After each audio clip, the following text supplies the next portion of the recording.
Hello and welcome. Both sides achieve some territorial gains, but the main focus of this situational picture will be the consistent and ongoing bridgehead of the Ukrainian side over the Dnipro, and the other one is a report from two Russian military correspondents that talk about the situation in Zaporizhzhia that should give Ukraine some hope.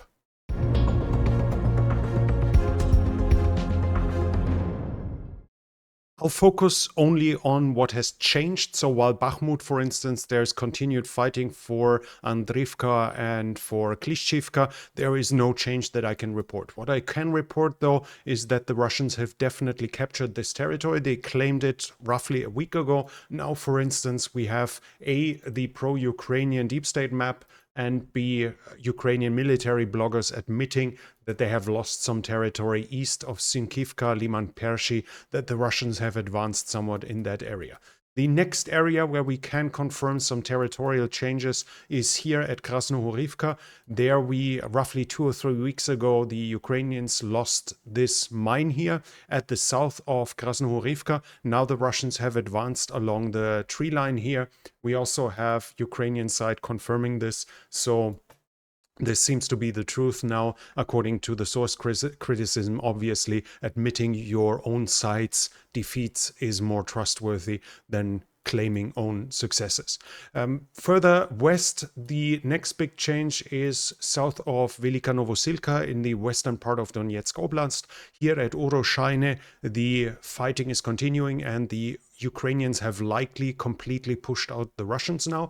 We have visual evidence here from a Telegram video where the Russian side is shelling Ukrainian positions, so we know where the Ukrainians have been, and one is geolocated at the southernmost tip of Urozhaine. The other one is in the tree line to the east, so the Ukrainians have pushed them further south, and we see Riba here, pro-Russian military blogger, showing themselves no longer to be in Urozhaine. This area here, this orange-red striped area, is what they usually call the gray zone, which is the contested area where no side has permanent positions. So even according to Riba, both Staromayorsk and Urozhaine do not see any additional any continuous Russian presence. What we do see, if we want to believe Riba, is that the Ukrainians were not able to occupy the complete full area of those two towns, so they don't have positions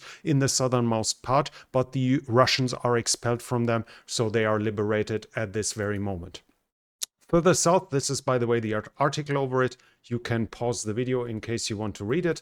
And we go further west to the area of Orikhiv, where the fighting around Robotine is continuing. Right now, there are reports about several attacks along the whole front line. But the confirmed informations we have is that yesterday the Russians reported mechanized Ukrainian attacks south here. And Riba is now claiming that they were able to expel the Ukrainians from the northeast of the Robotine town, of the town itself, but they admit that the Russian positions east of them were pushed back. Ukraine was able to gain additional ground east of Robotine. The interesting part is the way they phrase it. So while they say they claim they won, it shows that, where is it? They say that forces of Ukraine are already moving more freely through the landings in the east, indicates some problems in their defeat. So they say we defeated them, but they move freely in the area that they captured, which says like something's wrong with our victory here. That's at least how I interpret it. Obviously, this is computer translated, so there might be some finer points in the original Russian language that are lost in translation here. But basically, it says that I would interpret it in a way that the Ukrainians are still far from weakened there, that they are confidently moving around. The other part that is interesting is that they say the Ukrainians rotate twice a day. This is especially important as Major General Popov was dismissed a couple of weeks ago because he complained that there have been no rotations from the Russian side, that the Russians do not rotate their troops, and he demanded it. He was dismissed over it. The Ukrainians, on the other hand, make sure that only fresh units are on the front line, give the other units time to rest. As we can see here, in the long term, even in the midterm, this should already show a significant difference in the combat value of the respective sides, as is if one side is under permanent stress and the other side is fresh and had time to recover. The interesting part about the Urozhaine region, though, is this report here from the channel is Witnesses of Bayraktar. These are two RIA Novosti journalists or military correspondents that are active along the front line here, pro-Russian, mention that. They are saying that the Ukrainians now have gotten serious electronic warfare systems in the Urozhaine region. This is important because initially at the beginning of the counteroffensive, there was an emphasis how effective the Russian electronic warfare was. Now the Russians are starting to complain about Ukrainian side. So there has clearly been some reaction to the initial reports about the discrepancy in strength of electronic warfare. Ukraine's side has been reinforced, whether by redeploying units or already by foreign deliveries is obviously not clear in this part, but they are saying Ukrainians now have strong electronic warfare there. The interesting part is they say a large number of barrel and rocket artillery, so they are complaining about the Ukrainian artillery, and they do not feel shell hunger. They pour generously, meaning the Ukrainians do not have shortage of shells whenever they need to shoot something. They shoot a lot of it. They don't hold back. And every fifth round is cluster munitions. So this is in correspondence to what we heard in the past about the Ukrainians having achieved artillery superiority in the south, at least when it comes to barrel artillery. The rocket artillery is still in favor of the Russians, at least according to some analysts that recently were there. The next part is that we have the report that whenever a Ukrainian drone sees a valuable target, it is attacked very fast with precision munitions, either Excalibur or HIMARS. This shows that the Ukrainians were able to streamline target acquisition and striking the target. It obviously is a big difference whether or not after identifying a target it takes 30 minutes until the order to fire comes, or whether it's a question of a minute or two. And here it seems the Ukrainians were able to streamline it enough that they are now able to strike targets very fast after having identified them, and thus making sure they're actually destroyed. This should have an effect, but the other part is also problematic for the Russians. The FPV drones that are being used to strike targets are crossing the front line, and they are complaining that they cross it far deep in a fair depth. Only 10 kilometers behind the front line can you start feeling safe. So the first kilometers, even the regions where units usually rest, they are still in danger whenever something moves. Whenever the Ukrainians see something, that they strike it with FPV drones.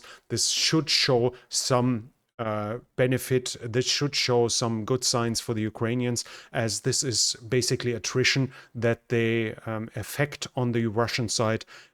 And if we see here the article, those are not Ukrainians, those are the Russians complaining about so many things, should give the Ukrainians hope that with continued attrition, they might finally have a bigger success in the south after all. The last big point here is the bridgehead over the Dnipro.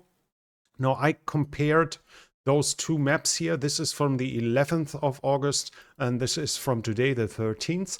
If you compare both, you actually cannot see any change in territory. This is Riba, mind you, though. So we have a pro-Russian channel reporting this. So in this regard, at least, the Russians do not admit that they lost additional territory here, but they do say the whole island, basically the whole delta, is now either contested or already in Ukrainian hands. They also say that the islands north of the bridgehead are securely in Ukrainian hands, and they say that the fighting is continuing at the remnants of the Antonivsky Bridge, as well as there is now an area where the Ukrainians have crossed across the railroad bridge. The interesting part is, though, that we do not see any heavy weapons being deployed there yet. It's mostly infantry from what we see. I have not seen them. There might be some pictures out there, but I have not seen any proof of any heavy weaponry at all on the left bank of the Dnipro here. And the Russians still don't crush it. Now, the big question is why? Do they hope to wait that the Ukrainians will pour in more resources and thus strike them and destroy the bridgehead later when it's a more valuable target because there's more in it? Or do they actually not have the means to do a fully powerful mechanized attack and simply crush the bridgehead before the Ukrainians establish themselves further? The interesting part is when we look at Riba, again, they say the situation is still difficult and emphasized here. But not everything that Ukrainian resources publish should be believed. So they are saying, please don't believe the Ukrainian stuff. This is something that we rarely read here, and I would interpret as a serious sign of concern from the Russian side.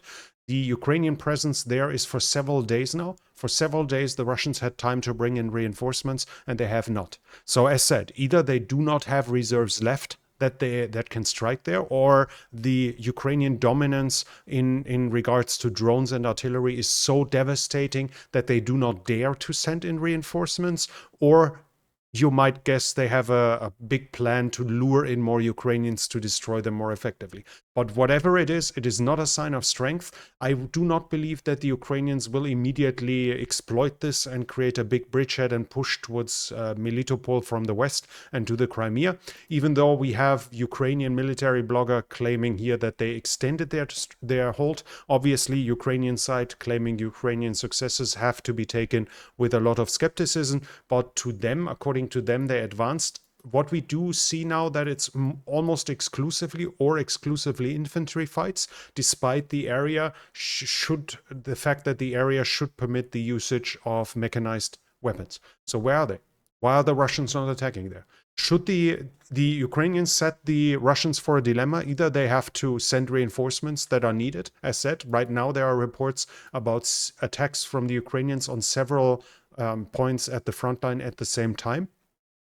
Either they have to pull away reserves from there, or they have to ignore it and allow the Ukrainians to settle down, to push forwards. If they manage to extend the bridgehead at some point, it is going to be a serious problem for the Russians, because the question is whether they can afford another front line this far to the south, this far to the most important supply lines for the Russian forces. We talked about the bridges here being damaged and destroyed, bridges consistently being attacked. Google Maps shows high traffic on the roads here. This isn't that far away anymore. Should they be able to extend their push south and cut those lines, then the whole southern front line will collapse. I do not expect the Ukrainians to do that right now, but they put the Russians in front of that dilemma, which only allows them bad options.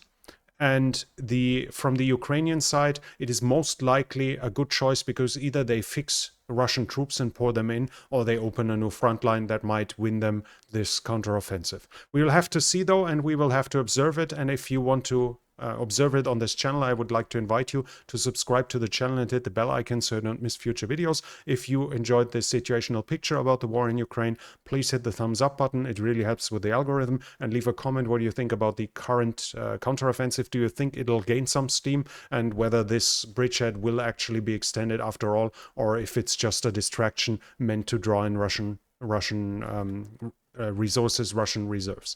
Leave your comment in the comment section, and this channel is only possible because of the support of viewers like you. If you'd like to support the channel, you can do so by the means in the description. Thank you very much to everyone already supporting this channel, and that's it from me for now. Thank you for watching, and I'll be back.